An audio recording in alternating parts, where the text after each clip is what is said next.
Hi everyone, welcome back to the UC Normal YouTube channel. Today I'm doing a video on depression-friendly, eco-sustainability green swaps. Whether you live with depression or not, I hope you can get something from this video that maybe you could try, a new idea. I also want to say that not everyone is able to do all of these things that I'm going to say. It's not feasible for them for whatever reason. However, if you are able to do these swaps, I do encourage you to try it out and do so. I do want to say I'm not an expert in sustainability or anything like that. I'm not claiming to be. This is my first video that's even related to this topic. So kindness in the comments, please. The things I struggle with and why I came up with this video idea or how is sometimes I'm like, did I really need to run the dishwasher? Could I not have just done those dishes? Because the dishwasher uses so much water, right? And same thing with Lysol wipes. I'm finding myself using Lysol wipes sometimes, in the bathroom, in the kitchen. I'm like, oh, this is bad. It's bad for the environment. There's probably weird chemicals in these things. I should be using a reusable towel. Sometimes that's the best option in order to do the thing, clean or get the dishes clean or get the clothes clean or make the meal, is doing the version that there's a bit of I guess cognitive dissonance. You're like, oh, I really wish I didn't have to do this, but in order to do this, I'm gonna have to choose this route. That's kind of what this idea is or this video is going to be about. And I want you to know that if when you're depressed, you also think, oh, am I part of the problem? You're not the problem. You're not the problem. The problem is way bigger than you. But again, I think I just feel better, selfishly feel better doing these little swaps. I feel like people say thanks for watching at the end of the video, and I'm gonna say it now. Thank you for watching. I appreciate it. So let's talk about cleaning and kitchen. The first thing I have is keeping cleaning supplies in each room. Now, this is a game changer for me when it came to the bathroom. So keeping the toilet bowl cleaner in the bathroom, keeping the brush in the bathroom, keeping wipes, spray bottles, anything you need that's related to bathroom cleaning, keep it in the bathroom. Taking 10 steps and going to the closet where there's cleaning supplies, that's not the bathroom. It's not just 10 steps. It's also getting over the barrier in your own mind. The motivation to get to those 10 steps, the motivation to then use the products that you just got to do the bathroom. That's why it's so key for me and also there are no rules. So, maybe you were growing up and everything was in a certain cleaning closet or the laundry closet. It doesn't have to be like that for you. So one, I'm more likely to clean, and it becomes easier for me to clean when the supplies are next to me in whatever room that I'm in. Also, it can decrease waste of things like using the wipes or paper towels all the time, because you can keep reusable towels in each of these rooms so that they're just as easy to grab. This video, I think you'll kind of see a through line or a theme with it, and it's that we are allowed to accommodate ourselves and to make things as easy as possible. So I talk about this a lot on the channel, in the upcoming book, and on the blog. We're able to accommodate. If you want to introduce a nighttime moisturizer, or actually, better example, if you need to make sure you remove your makeup every night, you cannot be bothered. You just can't be bothered to do it in the bathroom, to wash your face in the bathroom, whatever. Then the wipe should be by your bedside. That's an accommodation for yourself that makes sense and will help you do the thing, the end goal of getting the makeup off. Same with the night cream, do it in bed. There are no rules. The next thing I have is to get dishwashing gloves. My number one least favorite chore is dishes. My boyfriend's is laundry. I actually am fine doing laundry, but dirty dishes do not have any place in my heart. Okay, and they have no place in the house, and I have a really hard time doing them. But I found if I can not be touching the dirty bits by wearing gloves, that can help me, and it can also make me reduce the amount of times that I'm running the dishwasher. Next, I would say have 2 reusable water bottles. And the reason I say that is if one of them is in the wash, getting all clean for you, you have another one. I really want to encourage you that if you do not have to buy Ice Mountain or Dasani or any of those plastic water bottles that you drink the water from and throw the plastic away or recycle it or whatever, don't get those. First of all, they're weirdly a ton of money, and it's not worth it. When you switch those out and get rid of those from your household, if you're able to do so, you will actually come to prefer this. This will become more convenient as your own water bottle. I also want to say, my water bottle is fairly beat up. The amount of times I've dropped this in the parking garage is not a joke. If there's a slight aesthetic flaw, I don't know if you can see that, it's a dent. I don't care. I'm still going to use it. You don't need to throw away a t-shirt because it has a small hole in it. You can just repair it. Feeding ourselves can be really hard when depressed, and it can also lead to a lot of food waste if you do end up going to the grocery store and buying different things and then you don't have the energy to be able to prepare those things.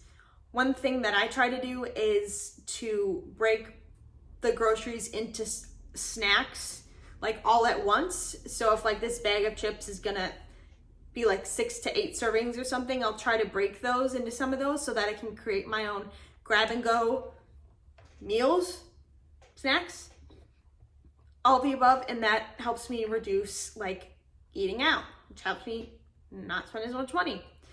There is a bit of front work that goes into it. If this is a method that you want to try, hopefully you have like a short burst of energy, maybe inspiration or something at some point where you can do that activity to help your future self. But of course, if you don't, then my other tip is to just eat it how it is. Just take the whole bag. Next is to try cleaning tablets. I didn't know these existed until a few years ago. They make so much sense. You just buy like chalk tablets of things like multi-purpose cleaner and different cleaners. I'm not a cleaning like expert, but you just put them in a glass, or you could use a reusable plastic bottle. You dissolve them in water and you have that cleaning solution. What's so amazing about that for me is cleaning tablets, you can buy like 10 of them in a tiny little box one time, and then you don't have to keep buying them all the time, and it doesn't take up any space. So, you know, if I had my like Lysol all the time, I'd have to keep buying it every time it ran out. Like I have to go and get it. But my tablets is so easy. They're stored and I have, you know, a lot of them. So basically you don't have to buy items as quickly as you would, because it can be hard to go to the store. Next category, we have clothes and laundry. Love this one. So for clothing, I find that if you can reduce the items in your closet, that helps. And that gets you in a mindset of like, I have a few tops and I have a few pants, and this is sort of my outfit formula. And what that does is it reduces from decision fatigue and basically overthinking your outfits, standing in your closet and not being able to pick anything out because there's so many options in there. I find that less options helps me, and it takes that like load off my brain before I'm leaving the house or starting the day. Like I said, I'm fine with laundry, but I can see how I know that laundry is a huge struggle with people with depression, because like I even see, so the dirty clothes pile up, right? But then you start doing the loads of laundry. By that point, it requires like 5 loads because you hadn't been keeping up with it. Then they get clean and you go and throw them on your floor. I might know someone who does this. And then they're clean, but they're on the floor. So like, then they're gonna be wrinkled, and then you have to take your clothes that you're wearing for the day when you're showering and put them in the dryer to get the wrinkles out. I might know someone who does this. Couple things for laundry. It's not gonna solve all the problems, but 2 things I try to do. 1, most clothes do not need to be washed every single time that you wear them. I think there's only a couple things that do, which one of them's underwear. And then there's like this chart roaming around on like Pinterest or otherwise that tells you approximately like if you're just doing normal wear of these clothes, like you're not doing anything, you're not sweating in them, you're just kind of like here and there, you know, they don't smell. It's better for the clothes and it's better for the environment that you don't wash them. The more you wash like fabric, for example, the more it will deteriorate. That should be a blessing. So you don't have to wash your jeans every time you wear your jeans if they weren't dirty. This should help the amount of laundry that you have to do in the year. So however, if you work in a job where you do get dirty on your clothes, I understand that they would require more washing, but thereby it saves water. The second thing I started doing this year, this summer, was air drying my clothes. When I wash my clothes, I don't usually need them right away. Most of it, I don't need that exact day, and I can just set up a laundry rack and have them air dry. And if you don't like how they get kind of crispy because they don't have like the softener of the dryer sheet, what I would say is dry the bulk of them air drying, and then you can throw the items that feel particularly stiff but aren't supposed to be. I'm thinking jeans, sweatshirts, stuff like that. Just pop them in the dryer for like 5 minutes. But it totally I just think that there's not really a good reason most of the time to use the energy to dry the clothes when you could just have them air dry. The reason air drying clothes can actually be very helpful for depression is, yes, it's more work to set up when they're done in the washer, but the clothes can sit around longer. And so I feel like a nagging feeling right away to do something with it, whether I have the energy or not.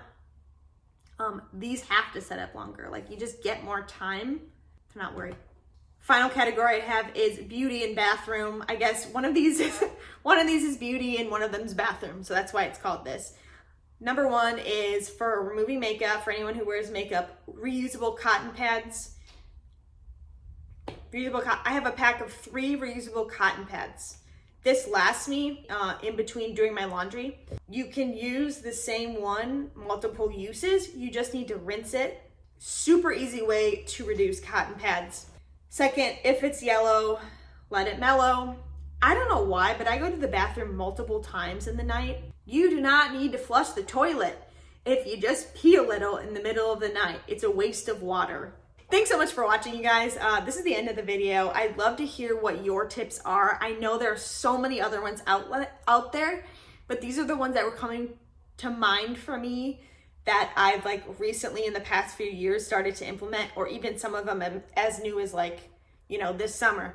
So I'd love to hear yours. If you'd like to keep up with me, you can go hang with me over on Instagram at UCNormal, and then also make sure to sign up for my email list, which is where I talk more about my upcoming book, if you're interested in that. So yeah, thanks so much. I hope you have a wonderful one. It's so easy being green.